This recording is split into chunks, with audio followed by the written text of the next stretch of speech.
Hola, somos el equipo que va a hablar de daño moral internacional, conformado por Andrea Cervantes, Angélica Rosales, Luis Muñoz, Luis Meré y Rubén Rivera. Yo. El daño moral es un concepto muy ambiguo y muy difícil de definir, por lo que consideraremos el concepto de la Corte Interamericana de Derechos Humanos. La Corte Interamericana entiende que el daño moral puede comprender tanto los sufrimientos y las aflicciones causados a las víctimas directas y a sus allegados, y el menoscabo de valores muy significativos para las personas, como las alteraciones de carácter no pecuniario en las condiciones de existencia de la víctima o su familia.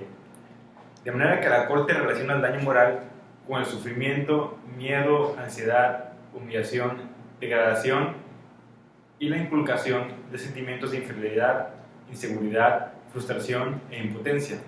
El mismo criterio que ha usado en sus sentencias como Mac Chan contra Guatemala y hermanos Serrano Cruz contra El Salvador, en cuyos casos la Corte consideró, además de los daños físicos, los daños inmateriales y psicológicos y hasta sentimentales que sufrieron las víctimas en el momento de ser agredidas, llegando así a una resolución que tratase de favorecer la situación de las víctimas o, dado el caso, de reparar los daños ocasionados. En el ámbito internacional, el daño moral es un tema vigente y que tiene mucha importancia ser analizado, como lo hace así la Corte Interamericana de Derechos Humanos, ya que este lo relaciona mucho con la dignidad humana. No obstante, en la Convención Americana de Derechos Humanos no menciona como tal el daño moral. Sus artículos 5 y 11 nos dan entrada a la interpretación del daño moral a la persona y su debida protección. En su artículo 5 nos dice que toda persona tiene derecho a que se respete su integridad física, psíquica y moral. En este artículo se menciona que la integridad psíquica y moral y el derecho de las personas tienen que ser respetadas. En el párrafo 2 de este mismo artículo dice que nadie debe ser sometido a torturas ni a penas o tratos crueles, inhumanos o degradantes. Toda persona privada de libertad será tratada con el respeto debido a la dignidad inherente al ser humano. Mientras que en este segundo apartado se especifica el deber de no ser sometido a tratos degradantes, término que va muy ligado al daño moral, así como la mención del respeto a la dignidad humana, que puede ser afectada a través de algún tipo de afectación al patrimonio moral de una persona. En el artículo 11, que como su título nos dice, se dice protección de la honra y la dignidad, nos dice que toda persona tiene derecho al respeto de su honra y al reconocimiento de su dignidad. Nadie puede ser objeto de injerencias arbitrarias o abusivas en su vida privada y en la de su familia, en su domicilio o en su correspondencia, ni de ataques ilegales a su honra o reputación. Este artículo es más específico conforme al derecho que tienen las personas de respeto a su honra y dignidad, a pesar de que la Convención no especifica los términos de honra y dignidad. Estos se pueden dar cabida a la interpretación a través del daño moral. En párrafo tercero nos dice que toda persona tiene derecho a la protección de la ley contra esas injerencias o esos ataques. En este tercer párrafo nos dice que es muy importante, pues, que establece el derecho a tener acceso a las leyes que protejan a las personas de ataques y menoscabos en su dignidad y honra. De esta manera se puede inferir que cada país parte de la convención definirá a consideración los parámetros de la dignidad y la honra. Si bien la Corte Interamericana de Derechos Humanos considera en sus jurisprudencias y conceptualiza el daño moral, la Convención Americana de Derechos Humanos no se establece de manera precisa y objetiva lo que es el daño moral. Este es el caso de muchos países desarrollados, así como es, por ejemplo, España, que no tiene una definición propia del daño moral, pero que su Tribunal Supremo Español ha logrado, de cierta manera, definir un concepto en su sentencia del 12 de julio de 1999, la cual nos dice que representa el daño moral el impacto, quebranto o sufrimiento psíquico que ciertas conductas, actividades o incluso resultados pueden producir en la persona afectada y cuya reparación va dirigida a proporcionar en la medida de lo posible una compensación a la afiliación causada cuya determinación compete al juzgador de la instancia. Así, en muchos países con un alto nivel de desarrollo se basan en doctrina y jurisprudencia para determinar en casos específicos los que se afecte la integridad de la persona. Más que nada por problemáticas que sugiere definir de manera general el daño moral. Debido a la dificultad que se encuentra para definir el concepto, se pueden encontrar diversas concepciones del término en las diferentes jurisdicciones, por lo que una de las corrientes más aceptadas al momento de definir el concepto es la negativa, aquella que lo define como todos los daños que no son patrimoniales. En cuanto a la clasificación del daño moral, los franceses tienen una completa estructuración que ha sido adoptada en toda la Unión Europea. La legislación francesa clasifica el daño moral por la posición de la indemnización otorgada con carácter personal, es decir, los sufrimientos físicos y morales, y asimismo los daños estéticos y del placer, que se estructuran de la siguiente manera. Los daños extrapatrimoniales temporeros, que son los daños clasificados por su tiempo de duración en un periodo determinado, y estos se subdividen en déficit funcional temporero, que es el que se da cuando el daño produce una pérdida de calidad de vida y se dejan de aprovechar o de disfrutar las actividades cotidianas debido al proceso de recuperación del daño. Sufrimientos acaecidos, que son el conjunto de dolores físicos y sentimentales que sufre la víctima durante y solo durante la enfermedad traumática en un tiempo determinado. Y daños estéticos temporeros, que se trata de la incapacidad sufrida por un individuo tras una alteración física que es pasajera. Asimismo, también los clasifica en daños extrapatrimoniales permanentes, que son los daños permanentes a consecuencia del daño sufrido. Dentro de estos existe el déficit funcional permanente, que se refiere a los daños físicos permanentes que afectan la capacidad de la víctima para llevar a cabo su vida cotidiana y tiene repercusiones en su equilibrio mental, psíquico o mental de manera permanente.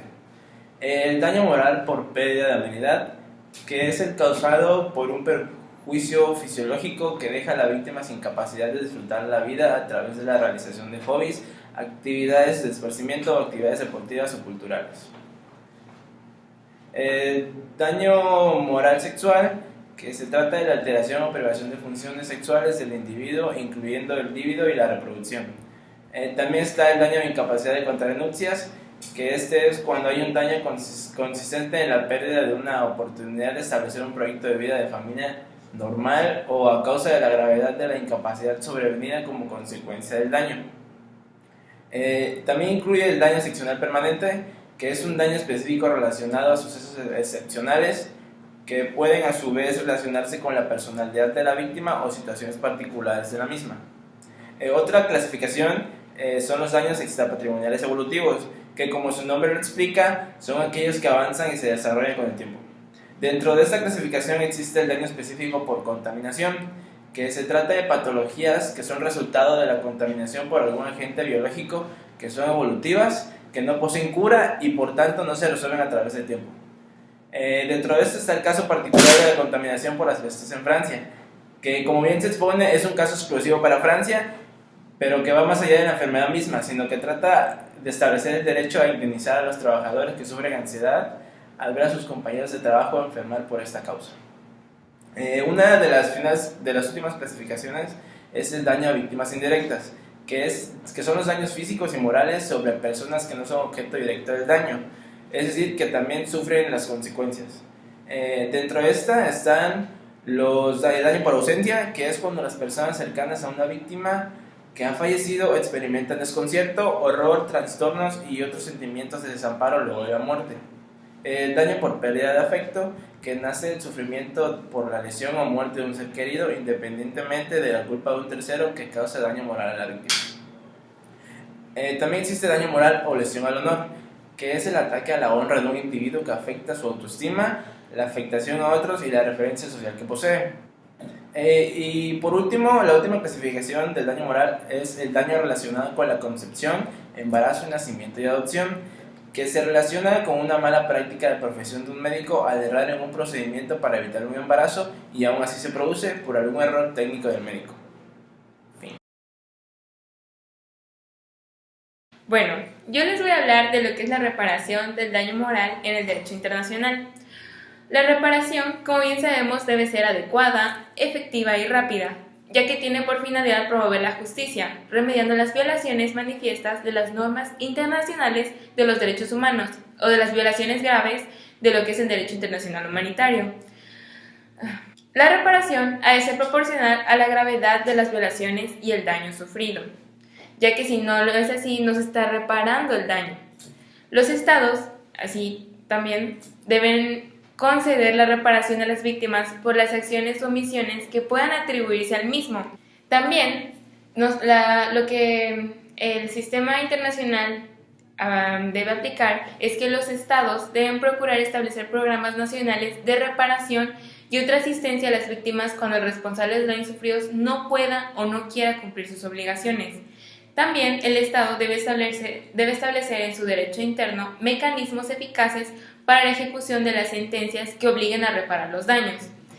También se deberá dar a las víctimas de las violaciones la información para que sepa cuáles son las normas de los derechos y las violaciones que se están violentando, valga la redundancia. La restitución, siempre que sea posible, ha de devolver a la víctima a la situación anterior a la violación, es decir, si antes la víctima está completamente bien, así es como debe volver a estar. Bueno, la restitución comprende el restablecimiento de la libertad, el disfrute de los derechos humanos, la identidad, la vida familiar y la ciudadanía. También así como el regreso de los bienes que puedan llegar a perder y la reintegración de su empleo en caso de que ocurra un atentado contra él. La indemnización también comprende el concederse de forma apropiada y proporcional a la gravedad de la violación y a las circunstancias de cada caso. Podemos mencionar lo que es el daño físico o mental, la pérdida de oportunidades, hablando del empleo, la educación y las prestaciones sociales, o los daños materiales y la pérdida de ingresos. También están los perjuicios morales y los gastos de asistencia jurídica o de expertos. La satisfacción ha de incluir, cuando sea pertinente y procedente, la totalidad o parte de las medidas siguientes. Medidas eficaces para conseguir que no continúen las violaciones, la verificación de los hechos y la revelación pública y completa de la verdad, una declaración oficial o una decisión judicial que restablezca la dignidad, la reputación y los derechos de la víctima y las personas estrechamente vinculadas a ella, es decir, su familia, sus amigos. La aplicación de sanciones judiciales o administrativas a los responsables de las violaciones, conmemoraciones y homenajes a las víctimas de los mismos, y la inclusión de una exposición precisa de las violaciones ocurridas en la enseñanza de las normas internacionales de los derechos humanos y el derecho internacional humanitario. Hablando del artículo publicado por la Corte Interamericana de Derechos Humanos, ha tenido un gran auge en el tema de reparaciones, ya que conjunta tres elementos: la garantía del goce de los derechos, la reparación de las consecuencias, lo que permite llegar a patrones estructurales mediante garantías de no repetición del mismo, y la paga de una justa indemnización a la parte lesionada. Podemos decir que los daños materiales se clasifican en un daño emergente, que es el daño directo derivado de la violación, en el lucro cesante, que es el perjuicio, y el daño al patrimonio familiar. Los daños inmateriales, por otro lado, se catalogan en daño moral, daño psicológico, daños físicos y daño al proyecto de vida de la persona, así también como los daños colectivos, que es a sus expectativas, a los sueños que pueda tener la persona, que involucran el derecho a una vida digna. Como final de esta exposición, voy a hablar sobre un asunto que lleva a cabo el daño moral. Bueno, esto es sobre el caso de Mirna Chan contra el Estado de Guatemala. Este caso lo vio la Convención Americana. El Estado de Guatemala había sido parte de él desde los 90s, lo cual significa que la Corte fue competente para llevar a cabo este caso. El caso aquí es que Guatemala se encontraba sumida en un conflicto armado interno, donde se realizaron ejecuciones extrajudiciales selectivas con un propósito de limpieza social.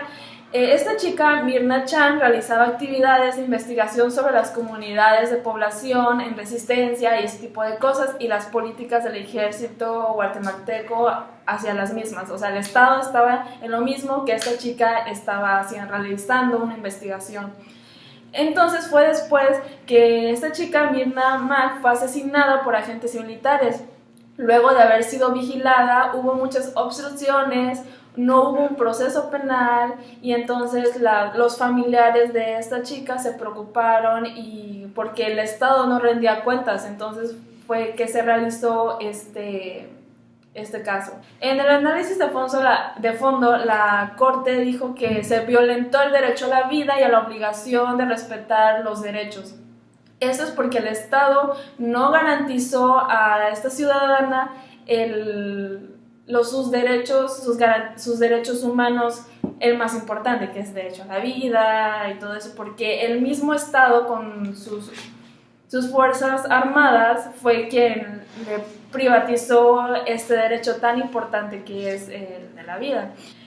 El derecho a la integridad personal y obligación de respetar derechos fue también un punto muy importante porque entonces los familiares de Myrna deben ser considerados como víctimas porque el Estado ha vulnerado su integridad psíquica y moral porque los tenían en estado de impotencia, no les daba una contestación coherente respecto a su familiar que era Myrna, que fue privada su derecho a la vida de una manera muy violentable. Respecto a este caso se llevó a cabo la indemnización, que son las reparaciones por el daño moral.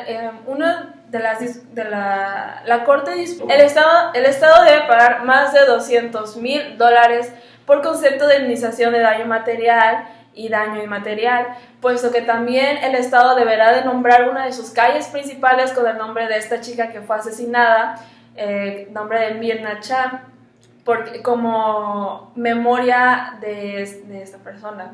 También la Corte dispuso que el Estado, para que no se repita este tipo de cosas, debe en los colegios militares y en las Fuerzas Armadas deben de llevar un curso estrictamente sobre derechos humanos, derecho humanitario, para que estos no sepan qué hacer en estos tipos de casos y que no se repita de otra manera. Es un tipo de indemnización, ¿no? Como sanción de que el Estado debe aplicarlo. También la Corte supervisará el cumplimiento de la sentencia de fondo, reparaciones y costas y dará por concluido el presente caso una vez que el Estado haya dado, que dio cabal aplicación a lo dispuesto en la misma, que es lo que acabo de mencionar, la indemnización de tales hacia los familiares, aplicar reglamentos estrictos para que los militares estudien los derechos humanos y este tipo de cosas que la Convención Americana dispone. Bueno, y como puntos resolutivos en dicho caso, la Corte dijo que el Estado violentó, como ya lo había dicho, a la vida consagrado en ciertos artículos de la Convención Americana sobre Derechos Humanos. El Estado también violó los derechos de las garantías judiciales y la protección judicial consagrados en artículos dispuestos de la misma Convención Americana. El Estado violentó la integridad personal de los familiares de esta chica, como lo había mencionado, causó psicosis dentro de la misma, impotencia. Entonces, en ese apartado, la Convención protege a estos familiares. El Estado violentó también el derecho a la integridad personal, que se encuentra dispuesto dentro de esta Convención Americana. Esto significa, como ya lo había mencionado, la Convención Americana en un apartado protege la integridad también de los familiares de las personas que son violentas, el Estado dispone de sus derechos, no los garantiza como fue en este caso. Entonces aquí dentro de esto mismo se encuentra. Bueno, y hasta aquí llega nuestra exposición sobre el daño moral. Esperemos que le haya gustado y esto ha sido todo. Gracias por su atención.